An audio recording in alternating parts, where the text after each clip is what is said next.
Nangalkot Hasan Memorial degree কলেজের মাঠের অবস্থা আসলে প্রায় সাগরেই রূপ নিচ্ছে। পুরা ওই যে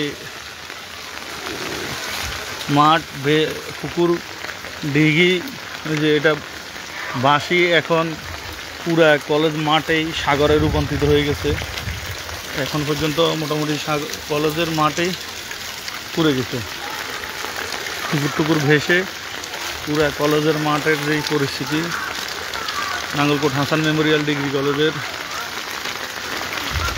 এই পরিস্থিতি এখন দেখতেছেন। আসলে আল্লাহ ভালো জানে, বৃষ্টির কোনো থামার কোনো লক্ষণ নাই। আমাদের ভাগ্যে কি আছে। এটা হলো নাঙ্গলকোট হাসান মেমোরিয়াল ডিগ্রি কলেজের মাঠ।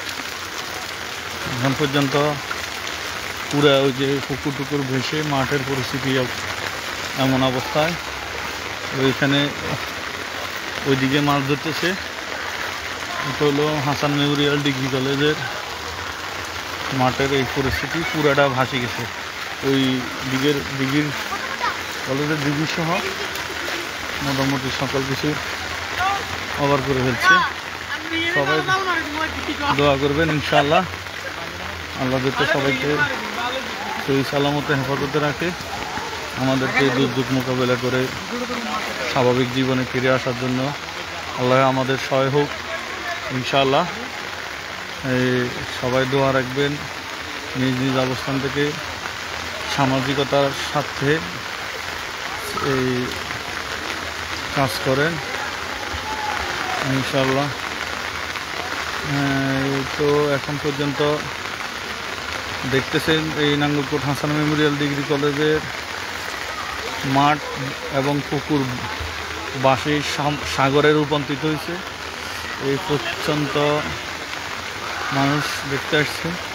এখানে আমরা একটা মাছের আটকানোর জন্য জাল বসানো হয়েছে। এই পরিস্থিতি দেখতেছেন।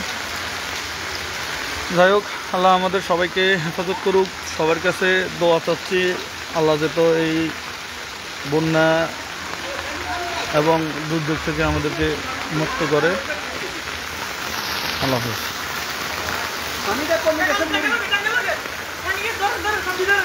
তাকিয়ে না।